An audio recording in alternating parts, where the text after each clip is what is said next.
Today, our manual gearbox is finally going in. I'm running into a small problem that is quite unique to the CVT version of the EK Civic. So this is the gearbox top mount, and this is the mount on top of the gearbox. And if you compare to the manual one, the torque mount and the gearbox top mount, they are very different. So make sure when you get your gearbox package, get these brackets as well. And here are the two gearboxes side by side. Not sure if you can tell straight away, but the CVT is significantly bigger, and let me tell you, significantly heavier as well.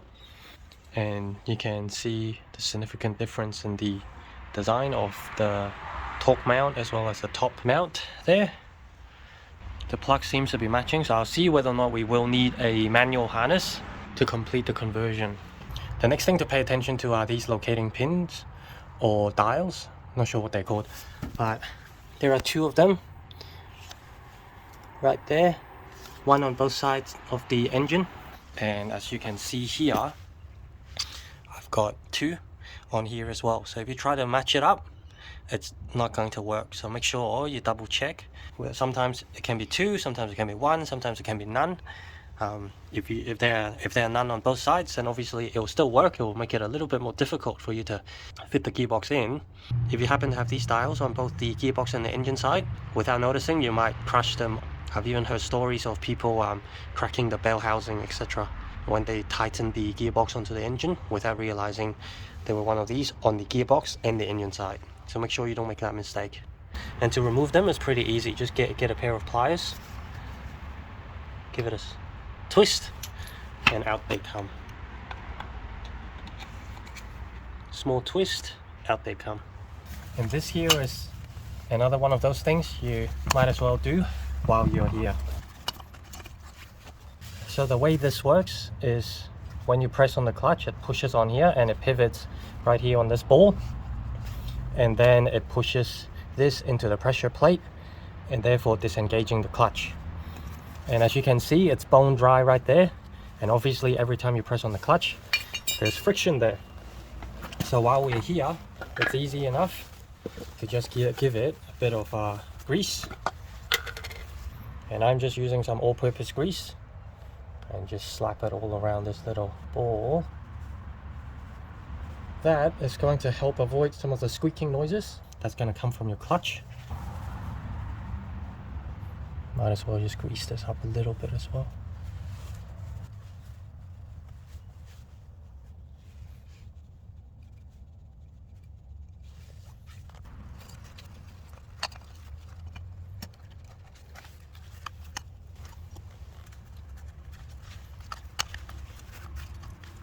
And there we go.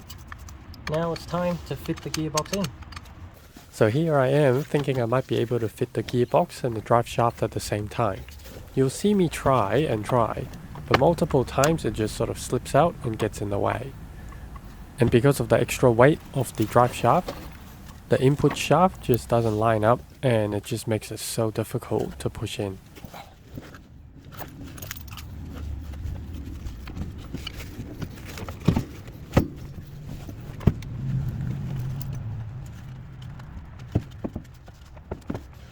This definitely would be easier if you remove both drive shafts completely.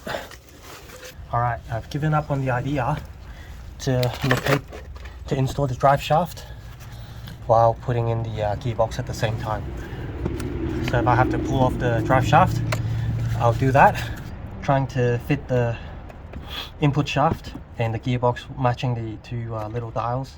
And on top of that with the drive shaft, just I couldn't do it. You might be able to. Good on you if you can, but yeah, I couldn't do it. So here's another thing you should pay attention to. Because of the jack stand that's supporting the engine, the direction of your jack supporting the gearbox is very important. Here you see me having to change the direction of the jack because I'm finding the jack stand is blocking the way, so I can't actually push the gearbox towards the engine.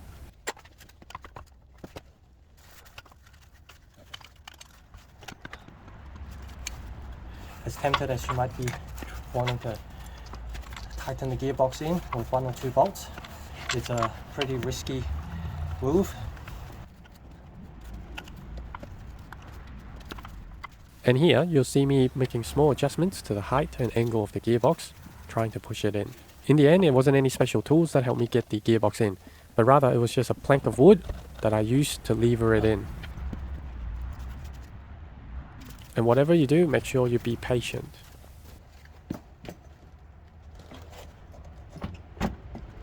Looks like it's in.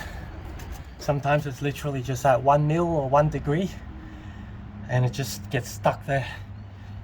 Putting in a gearbox is definitely easier with 2 people instead of just 1. So before you tighten anything up, just make sure both front and back, top and bottom of the gearbox all have like a same gap before you do it.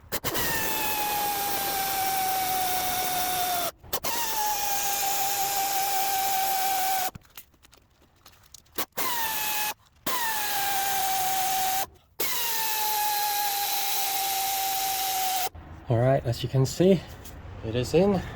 So now the next thing I'm going to do is tighten up everything, and then I'll be installing the top mount of the gearbox. Alright, so right now I'm going to install the torque mount first. Make sure you have the mount sort of semi-done, because otherwise once you've got this in, you won't be able to put this bushing in.